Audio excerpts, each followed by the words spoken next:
लक्ष्मी की कथा। बंधुओं, माता लक्ष्मी की कथा शुक्रवार के दिन सुनने मात्र से माँ लक्ष्मी आपके घर में स्थायी रूप में वास करेंगी। बंधुओं, आपको सुख, समृद्धि और ऐश्वर्य की प्राप्ति होगी। बंधुओं, कथा को पूर्ण विश्वास, सच्ची निष्ठा के साथ ही सुनना, ताकि माँ लक्ष्मी का आपके घर में लक्ष्मी की जय हो। देवताओं का कार्य सिद्ध करने के लिए गरुड़ की पीठ पर बैठे हुए भगवान विष्णु सहसा वहां प्रकट हो गए। वे सबको अभय देने वाले हैं। उन्होंने देवताओं और दैत्यों की ओर दृष्टिपात करके खेल खेल में ही उस महान पर्वत को उठाकर गरुड़ की पीठ पर रख दिया। फिर वे देवताओं और दैत्यों को क्षीर समुद्र के उत्तर तट पर ले गए और पर्वत श्रेष्ठ मंदराचल को समुद्र में डालकर तुरंत वहां से चल दिए। तदंतर सब देवता दैत्यों को साथ लेकर वासुकी नाग के समीप गए और उनसे भी अपनी प्रार्थना स्वीकार कराई। इस प्रकार मंदराचल को मथानी और वासुकी नाग को रस्सी बनाकर देवताओं और दैत्यों ने क्षीर समुद्र का मंथन आरंभ किया। इतने में ही वह पर्वत समुद्र में डूबकर रसातल को जा पहुंचा। तब लक्ष्मीपति भगवान विष्णु ने कच्छप रूप धारण करके तत्काल ही मंदराचल को ऊपर उठा लिया। उस समय यह एक अद्भुत घटना हुई। जब देवता और दैत्यों ने बथानी को घुमाना आरंभ किया, तब वह पर्वत बिना गुरु के ज्ञान की भांति कोई सुदृढ़ आधार न होने के कारण इधर उधर डोलने लगा। यह देख परमात्मा भगवान विष्णु स्वयं ही मंदराचल के आधार बन गए और उन्होंने अपनी चारों भुजाओं से मथानी बने हुए उस पर्वत को भली भांति पकड़कर उसे सुखपूर्वक घुमाने योग्य बना दिया। तब अत्यंत बलवान दैत्य और देवता एकीभूत हो अधिक जोर लगाकर क्षीर समुद्र का मंथन करने लगे।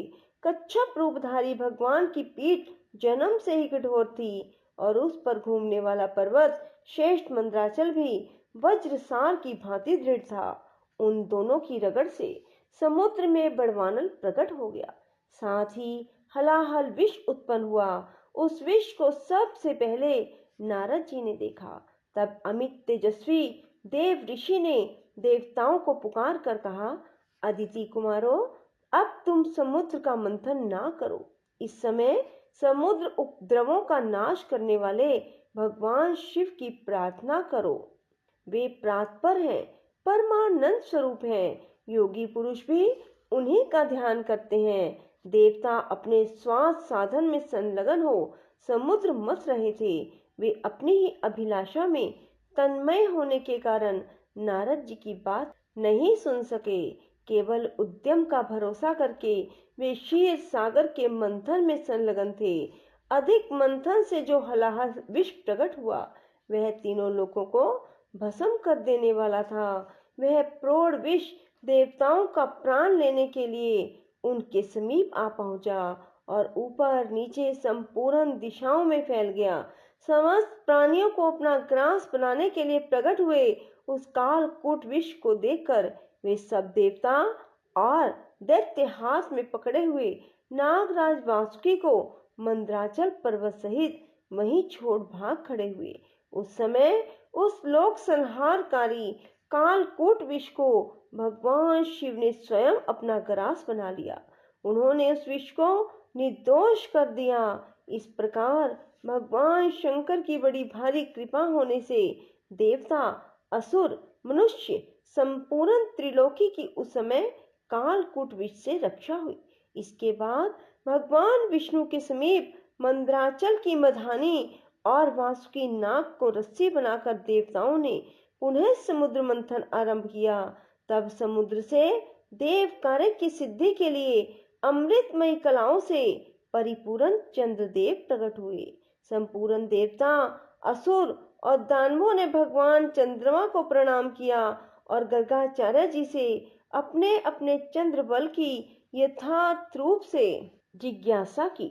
उस समय गर्गाचार्य जी ने देवताओं से कहा, इस समय तुम सब लोगों का बल ठीक है, तुम्हारे सभी उत्तम ग्रह केंद्र स्थान में, चतुर्थ स्थान में, सप्तम स्थान में और दशम स्थान में है। चंद्रमा से गुरु का योग हुआ है। बुध, सूर्य, शुक्र, शनि और मंगल भी चंद्रमा से संयुक्त हुए हैं। इसलिए तुम्हारे कार्य की निमित्त इस समय चंद्र बल बहुत उत्तम है। यह गोमंत नामक मुहूर्त है जो विजय प्रदान करने वाला है। महात्मा गर्ग जी के इस प्रकार आश्वासन देने पर महाबली देवता गर्जना करते हुए बड़े वेग से समुद्र मंथन करने लगे। मथे जाते हुए समुद्र के चारों ओर बड़े जोर से आवाज उठी थी। इस बार के मंथन से देव कार्यों की सिद्धि के लिए साक्षात कामधेनु प्रकट हुई। उन्हें काले, श्वेत, पीले, हरे, लाल रंग की सैकड़ों गौएं घेरे थी। उस समय ऋषियों ने बड़े हर्ष में भरकर देवताओं और दैत्यों से कामधेनु के लिए याचना की और कहा, आप सब लोग मिलकर भिन्न भिन्न गोत्र वाले ब्राह्मणों को कामधेनु सहित इन संपूर्ण गौओं का दान अवश्य करें। ऋषियों के याचना करने पर देवताओं और दैत्यों ने भगवान शंकर की प्रसन्नता के लिए वे सब गौएं दान कर दी तथा यज्ञ कर्मों में भली भांति मन को लगाने वाले उन परम मंगल में महात्मा ऋषियों ने उन गौओं का दान स्वीकार किया। तत्पश्चात सब लोग बड़े जोश में आकर क्षीर सागर को मतने लगे। तब समुद्र से कल्प वृक्ष, पारिजात, चूत और संतान, ये 4 दिव्य वृक्ष प्रकट हुए। उन सब को एकत्र रखकर देवताओं ने पुनः बड़े वेग से समुद्र मंथन आरंभ किया। इस बार के मंथन से रत्नों में सबसे उत्तम रत्न कौस्तुभ प्रकट हुआ, जो सूर्य मंडल के समान परम कांतिमान था। वह अपने प्रकाश से तीनों लोकों को प्रकाशित कर रहा था। देवताओं ने चिंतामणि को आगे रखकर कौस्तुभ का दर्शन किया और उसे भगवान विष्णु की सेवा में भेंट कर दिया। इसके बाद चिंतामणि को मध्य में रखकर देवताओं और दैत्यों ने पुनः समुद्र को मथना आरंभ किया। वे सभी बल में बड़े चढ़े थे और बार बार गर्जना कर रहे थे। अब की बार उस मथे जाते हुए समुद्र से उच्चैश्रवा नामक अश्व प्रकट हुआ। वह समस्त अश्व जाति में एक अद्भुत रतन था। उसके बाद गज जाति में रतनभूत ऐरावत प्रकट हुआ। उसके साथ श्वेत वर्ण के 64 हाथी थे। ऐरावत के 4 दांत बाहर निकले हुए थे और मस्तक से मद की धारा बह रही थी। इन सब को भी मध्य में स्थापित करके वे सब पुनः समुद्र मथने लगे। उस समय उस समुद्र से मदिरा, भांग, काकड़ा सिंगी, लहसुन, गाजर, अत्यधिक उन्माद कारक धतूर और पुष्कर आदि बहुत सी वस्तुएं प्रकट हुई। इन सब को भी समुद्र के किनारे एक स्थान पर रख दिया गया। इसके बाद वे श्रेष्ठ दानव पुनः पहले की ही भांति समुद्र मंथन करने लगे।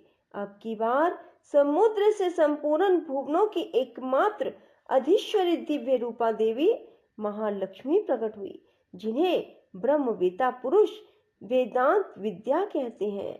इन्हीं के दूसरे लोग मूल विद्या कहकर पुकारते हैं। कुछ सामर्थ्यशाली महात्मा इन्हीं को वाणी और ब्रह्म विद्या भी कहते हैं। कोई कोई इन्हीं को रिद्धि सिद्धि, आज्ञा और आशा नाम देते हैं।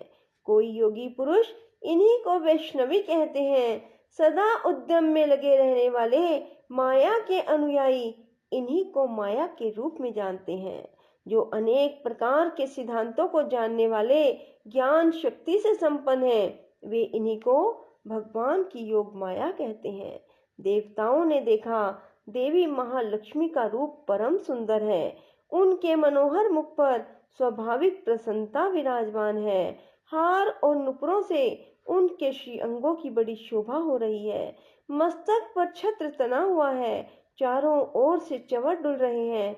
जैसे माता अपने पुत्रों की स्नेह और दुलार भरी दृष्टि से देखती है, उसी प्रकार सती महालक्ष्मी ने देवता, दानव, सिद्ध, चारण और नाग आदि संपूर्ण प्राणियों की ओर दृष्टिपात किया। माता महालक्ष्मी की कृपा दृष्टि पाकर संपूर्ण देवता उसी समय श्री संपन्न हो गए। वे तत्काल राज्य अधिकारी के शुभ लक्षणों से संपन्न दिखाई देने लगे। बोलो महालक्ष्मी माता।